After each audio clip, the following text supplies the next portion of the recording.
সকালেও তো কিছু বললো না, কি এমন হঠাৎ প্রজেক্ট পড়ে গেল বলো তো? ও তো বাড়িতেই কাজ করতে পারে, সব সেটআপ আছে, কম্পিউটার আছে, এখানেই কাজ করবে। শুধু শুধু না না, বুঝতে পারছিস না রিজু, একটা টিম ওয়ার্কের ব্যাপার আছে না, হয়তো সকলে মিলে একসাথে কাজটা করছে। তার মানে তো ওই তিন্নিটাও থাকবে। উফ বাবা, অসহ্য। ওইভাবে বলে আর লাভ কি আছে বলো? ওরা তো এক জায়গায় কাজ করে, তাই না? এই গুনগুন, তোমার না অসহ্য না লাগলেও আমাদের কাছে লাগছে। হ্যাঁ, আমরা না তো উদার মনের নই। আর আমার সাথে যদি এরকম হতো না, একদম মানে ঝুটতে নাড়িয়ে রেখে দিতাম। ঠিকই বলেছো চিনি, বুঝেছো দাদা ভাই, কিছুই নেই আমার, তাও যে কত অদৃশ্য লোকে ঝুটি নেড়ে দেয় না, বুঝলে তোমার ননদ। বাবা কি আর বলবো। তা বলবো না নাকি? এই এই এই এই, তুই একদম ঠিক করিস রে। এই যে রূপাঞ্জন, ও না একদম ঠিক কাজ করে, বুঝতে পেরেছো? এসব ব্যাপারে না একটু টাইট রাখতে হয়। হ্যাঁ, এই যে কে? কি মানেটা কি? হ্যাঁ, কি কোনো মেয়ের সাহস আছে এসে বলা? হ্যাঁ, আসুক না একবার, দেখি না দেখি না দেখি না, এই যে কত হিম্মত আছে আমার সামনে এসে কথা বলা, আমি দেখবো, একবারে শেষ করে দেবো, বুঝতে পেরেছো? টুটি টুটি না একবারে টিপে রেখে দেবো। না না, আমি বলছি যে কেউ ধারে কাছে আসবে না। বিয়ের পর থেকে কোনো মেয়ে আমার ধারে কাছে ঘেঁচতে সাহস পায় না। হ্যাঁ, জানো তো এটা খান্ডানি আছে সাথে। কি বললে কি বললে কি বললে? যা সত্যি তাই বলছি। সত্যি? এই তুমি আমাকে খান্ডাননি বলো, যাই বলো, বুঝতে পেরেছো? আমি বলি না, না না না না না, এই একটা ব্যাপারে আমি কোনোদিনও কখনো কম্প্রোমাইজ করব না। ব্যাস। সে করো না। হ্যাঁ, বিয়ে করে নিয়ে এসেছো, এখন যদি আমার অসম্মান হয়, কেন কেন মেনে নেবো? কেন? হ্যাঁ, কেন মেনে নেবো? বেশি বেশি একদম। তাহলে কোনো মেয়ে ধারে কাছে ঘেঁচতে পারবে, এটা কোনো কাজের কথা নয়। এত মেয়ে করছো কেন গো? যদি এতই মেয়েদের প্রতি ভালোবাসা ছিল তো আগে আগে ভালোবাসাবাসিটা করনি কেন? সেটা বড় কথা। না, আমার বড় কথা নয় কি, আগে আগে কেন ভালোবাসাবাসি করনি? তখন তো আমি ছিলাম না। আস্তে আস্তে রাত হয়ে গেছে, কি চেঁচাচ্ছ পাগলের মতো? আমি তো দেখতে আসতাম না গো। ঝগড়া করছো কেন? বেশ করবো, কারণ এখন আমার বিয়েটা হয়ে গেছে, ওই কারণে আর এখন খান্ডানি আমি বলে। তোমার বউ। ওই কারণে হ্যাঁ, বউ বলে খান্ডানি। প্রত্যেকটা মেয়ে জানে। এই শোনো বন্ধু, আমি এইসব ব্যাপার না কোনোদিনও মেনে নেবো না, বুঝতে পেরেছো? এই হলো আমার হক কথা, হক কথা। একেবারে। প্রতিভা, আরে বাবা, সবার ক্ষেত্রে কি আর একরকম নিয়ম হয়? দেখো, বাবিন তো আলাদা করে কাউকে ইনভাইট করে না বা অ্যালাউ করে না, আমি সেটা জানি। এখন কেউ যদি হ্যাংলা হয়ে সারাক্ষণ বাবিনের পাশে পাশে থাকতে চায়, ও কি করবে বলো? আমি খুব মন দিয়ে দেখেছি, বাবিন কিন্তু একদম কড়া হাতে পুরো ব্যাপারটাকে ডিল করে। সেদিক থেকে আমাদের বাবিনকে কিন্তু সোনা ছেলে বলতে হবে। আচ্ছা, একটা কাজ করলে হয় না? কি রে? আমি বলছি কি, দেখো আজকে তো রূপাঞ্জনের কল্যাণে আমাদের রাতে মাংস খাওয়া হচ্ছে, তা আমি বলছিলাম কি, আমাদের বাবিনটাও তো খুব মাংস ভালোবাসে। হ্যাঁ, তো বাবিনের জন্য যদি একটু লুচি মাংস করে নিয়ে যাওয়া যায় তাহলে কেমন হয়? আরে গ্রেট আইডিয়া। Idea idea. ভুলে যাচ্ছ মিষ্টি, তোমার একটা বাচ্চা আছে, ছোট্ট বাচ্চা, দি আইডিয়া করে এমন লাফিয়ে উঠলে যেন তুমি যাবে। কেন যাবো না, কেন যাবো না? 100 বার যাবো গো। ছোট মার কাছে সুন্দর থাকে পুজো সোনা, কি সুন্দর দেখাশোনা করে রাখে। অবশ্য গুনগুনও খুব ভালো রাখে পুজোকে। তার মানে তুমি বলতে চাইছো যে গুনগুন যাবে না, তুমি যাবে? রাত বাড়ছে আর ও লাফাচ্ছে। কখন বললাম এই কথাটা? কখন বললাম? বেশি লাফিও না। এই বেশি লাফানোর ব্যাপার নেই, আমি একবারই কথাটা বলিনি, কথার মধ্যে কথাটা ওরকম ভাবে। গুনগুন যাবে না কেন? যাবে যাবে, গুনগুন যাবে। এই আমিও কিন্তু যাবো। হ্যাঁ, এই আমিও কিন্তু যাবো। কোথাও যাবে না তুমি, গুড গার্ল না, এখানে থাকো। এ বটকা, বলো। বলছি শোনো না, ফেরার সময় না ধাবাতে একটু জমিয়ে খেয়ে আসবো আমরা। ভালো বাটার নান, তারপরে ওই আহা আহা, কত শখ বাটার নান, ধাবা। হাঁ করে ইল্লি বলো, হাঁ করে ইল্লি বলো। হ্যাঁ, ওরা যাবে আমি থাকবো, কত শখ নিয়ে একা একেবারে। কি গো গুনগুন, চুপ করে আছে কেন? তোমার আইডিয়াটা ভালো লাগলো না? বলছিলাম যে আবার গিয়ে ওকে এত রাতে বিরক্ত করা কি খুব দরকার আছে? মানে আমরা গেলে তো বিরক্তই হবে না, কাজ করছে। আর ছাড়ো তো বিরক্ত, ভালোবেসে খাবার নিয়ে যাচ্ছি ব্যাটার জন্য, আর বিরক্ত কিসে? কি জানি, এটাও তো হতে পারে যে ও অন্য কিছু ভাবলো। মানে কি? হ্যাঁ, কি আবার অন্য কিছু ভাবে? ভাবার আবার কি আছে গো? না, কি ভাবার কথা ভাবছো বলো তো? আমি বলছি, ও ভাবছে যে বাবিন ভাববে যে আমরা গেছি দেখতে যে তিন্নি আছে কিনা ওখানে। আরে তিন্নি থাকবে, সেটাই তো স্বাভাবিক, একসাথে কাজ করে ওরা, কলিগ, তিন্নি তো থাকাটাই স্বাভাবিক। কালকে রাতে মদ খেয়ে ফোন টোন করেছিল, দেখো এমনও হতে পারে হয়তো হ্যাংওভার কাটেনি, আজকে আসেইনি। আবার এমনও হতে পারে যে সকালে উঠে সুস্থ হয়ে গেছে, সোনা মেয়ের মতো এসে কাজ করছে। দেখো যাই বলো না কেন, তিন্নি মেয়েটা তো এফিসিয়েন্ট, ইনস্টিটিউটে সবাই ওর কাজের প্রশংসা করে। হঠাৎ মাথায় যে কি ভূত চাপে মেয়েটার আমি বুঝি না বাবা, বাবিনের প্রতি প্রেম উতলে ওঠে, আজুরি অশান্তি। যাকে এই গুনগুন তুমি যাবে কি না বলো?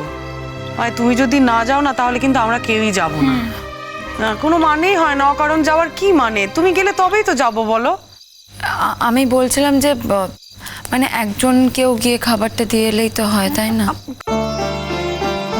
আরে বাবা গুনগুন, শুধু তো খাবার দিতে যাচ্ছি না, বেশি একটু যাবো টাবো, ফেরার সময় একটু ধাবায় চাটা খাবো, একটু হালকা ড্রাইভ হবে, মজা হবে।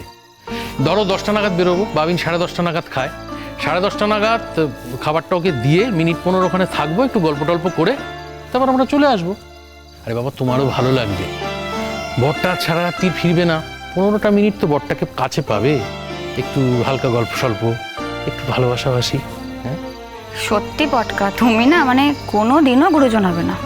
আচ্ছা, আজ থেকে আমি গুরুজন হয়ে গেলাম, আরে থাকবো না তোদের দলে। তোরাই তো জোর করিস আমাকে, তোরা তো জোর করে বলিস তোদের দলে থাকতে। বেশ, আজ থেকে আমি গুরুজন। না, আমাকে আর নিও না তোমাদের দলে। কি আলতু ফালতু কথা বলছো তুমি? চুপ করো তো। পটকা আবার গুরুজন কখন? পটকা আবার গুরুজন কখন হয় নাকি? আমরা হতেই দেবো না পটকাকে গুরুজন। এইসব ব্যাপার ক্যান্সেল ক্যান্সেল। এই গুনগুন, গুনগুন বলছি তুমি যাবে তো? দেখো তুমি না গেলে কিন্তু আমার প্রোগ্রামটাই ক্যান্সেল হয়ে যাবে। না না না না, ক্যান্সেল হতে যাবে কেন? তোমরা এখন সবাই এতবার করে বলছো, নিশ্চয়ই যাবো। কিন্তু বলছিলাম যে বেশিক্ষণের জন্য যাব না। হ্যাঁ মানে খাবারটা দিয়েই চলে আসবো, ওর কাজের জায়গা তো, তো আমি চাই না ও বিরক্ত হোক, খুব মন দিয়ে কাজ করে আবার, তাই বলছিলাম যে। হ্যাঁ সোনাদা ভীষণ মন দিয়ে কাজ করে, এমন ভাবে বলছো তুমি, আমরা যেন আর কাজই করি না, কেউ যেন আমরা কাজে মনোনিবেশ করি না। বড় বড় করে এখন পাগল হয়ে গেল যে। না সেটা না, তোমরা সবাই কাজ করো, কিন্তু ও একটু বেশি মন দিয়ে কাজ করে। এটা তুমি ঠিক বলেছো গুনগুন, এই ব্যাপারে আমি তোমার সঙ্গে সহমত। বলছি আমরা কি এখন এই আলোচনাই করে যাব নাকি যাব? না মানে তোমরা তো বলে যে 10টায় বেরোবে, এখন তো আরে বাবা লুচি ভাজতে হবে না মিষ্টি? হ্যাঁ, এখন যদি এরকম লুচি টুচি ভাজতে নিচে যাই না, মা কিন্তু খুব বকাবকি করবে গো। কিচ্ছু বকাবকি করবে না, একটিবার শুধু বলবে বাবিনটা 2টো ফুলকো লুচি খেতে চেয়েছে, ওর জন্য লুচি ভেজে নিয়ে যাচ্ছি, কিচ্ছু বলবে না। কিন্তু সেটা তো মিথ্যা কথা বলা হবে না। এই গুনগুন, তুমি বুঝতে পারছো না, বলছি আমরা কি মিথ্যে বলি না নাকি? আমরা তো মাঝে মাঝে মিথ্যে বলি নাকি? এক্ষেত্রে কি হবে, আমাদের একটু লুচি মাংস খাওয়া হবে এই আর কি। লুচি মাংস? হ্যাঁ। এখন এই পুরো গোষ্ঠীর লুচি করতে গেলে তো অনেক দেরি, আমার যাওয়াটাই হবে না। আরে 2টো লুচি দেবে না? না, 2টো লুচি দেবো না। কি অদ্ভুত লোক! এই কি রূপাঞ্জন, পটকা অবাক হয়ে যাচ্ছি, 2টো লুচি বলছি তার জন্য এত কথা শোনাচ্ছি। না না না না, আমি জামাই মানুষ, আমাকে কখনো 2টো দেয়, আমাকে ঠিক 4টে লুচি দেবে। তারপর শুধু 4টে নয়, তারপর জিজ্ঞেস করবে ভদ্রতার খাতিরে আর কি, বাবা রূপাঞ্জন তুমি একটা লুচি নেবে? আমি বলবো হ্যাঁ আরো 2টো, মানে 4+2 6টা হয়ে গেল। আমার 6টা দেবে, তোমার 2টো দেবে, হয় না? তুমি আর এই বাড়ির জামাই আছো? এ বাবা, এইটা একদম খাঁটি কথা বলেছিস চিনি, এই প্রথম তুই কোনো বুদ্ধিমতির মতো কথা বলি। ভাই রূপাঞ্জন, হ্যাঁ তোমার মধ্যে তো আজকাল আমি আর কোনো জামাইত্ব দেখতে পাই না ভাই। এমন ভাবে বলছো তো পটকা, ঠিক আছে একদিন সত্যি সত্যি না আমি পুরোপুরি জামাই হয়ে যাব, তখন বলবে ওরে বাবা রে জামাই হইও না রূপাঞ্জন, ছেলেই ভালো ছিল, দেখে নিও, সত্যি জামাই হব আমি। শুধু শুধু ছেলেটাকে এরকম ভাবে কষ্ট দিচ্ছ। এই গুনগুন, বলছি চলো নিচে যাই, মাদেরকে গিয়ে তো সব বলতে হবে নাকি? এই বাড়িতে তো আবার কোনো কিছুই পারমিশন ছাড়া হয় না, না মানে সব কিছুর জন্যই পারমিশন লাগে। এমন তো নয় বলো, তুমি টুক করে একটু ময়দাটা মেখে দিলে আর আমি টুক করে কটা লুচি ভেজে নিলাম, তো হবে না? চলো চলো চলো, মাকে গিয়ে রাজি করাতে হবে, তবে মা রাজি হলে তারপর সব হবে, বুঝতে পারছো? হ্যাঁ বৌদি ভাই, বরং একটা কাজ করি, মানে এখন থেকে রেডি না হলে, সব কিছু রেডি না করলে লেট হয়ে যাবে এমনিতেই। আমি বরং এই মাংসটা বেড়ে দিই, গুছিয়ে দিই, আর তুমি ওই লুচিটা। হ্যাঁ হ্যাঁ, ঠিক আছে ঠিক আছে, তোমরা করো। আমার খুব এখানে দাঁড়িয়ে সময় নষ্ট করে লাভ কি? চলো নিচে চলো সবাই, চল চল চল। বৌদি ভাই বলছি কি 6টা কষা মাংস, আমার কসম, মাংস আর লুচি এই তোমাদের এই 6টা করে ওর একটা হয়ে যাবে, হাড়ি ঢেলে দাও ওর মাথায়। আমার পক্ষে সম্ভব নয়।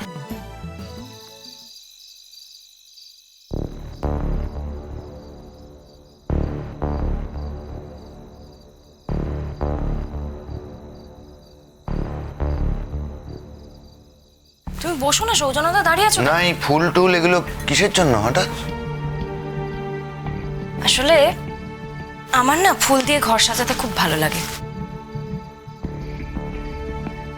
সেই কারণেই আমি সাজাচ্ছি।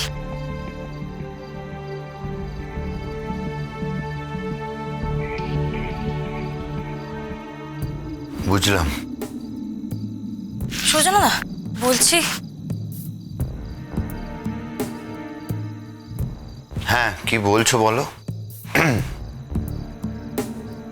বলছি তুমি একটু ওয়েট করো, আমি এক্ষুনি পাশের ঘর থেকে আসছি। এক মিনিট। পাশের ঘর মানে তুমি যে বললে তোমার আমার সাথে খুব জরুরি কথা আছে, এখন বলছো পাশের ঘরে চলে যাও? আমার তোমার সাথে তো কথা আছে। হ্যাঁ বলো। তার আগে আমার একটু কাজ আছে, আমি সেটা করে আসি। তুমি বসো না এখানে। না আমি ঠিক আছে। তোমাকে ম্যাগাজিন দেবো? না, দরকার তুমি তো নেই। আবার ম্যাগাজিন পড়ো না। তুমি নিশ্চয়ই চেঞ্জ জানোনি। আমি জানতাম। এ নাও তোমার চেঞ্জ। কি এটা? মানে এটার কি প্রয়োজন? তুমি এখানে থাকবে, সারা রাত থাকবে, একটু কমফোর্টেবলি থাকবে না, সেই কারণে আমি এটা এনেছি। অন্যায় করেছো। খুন খুন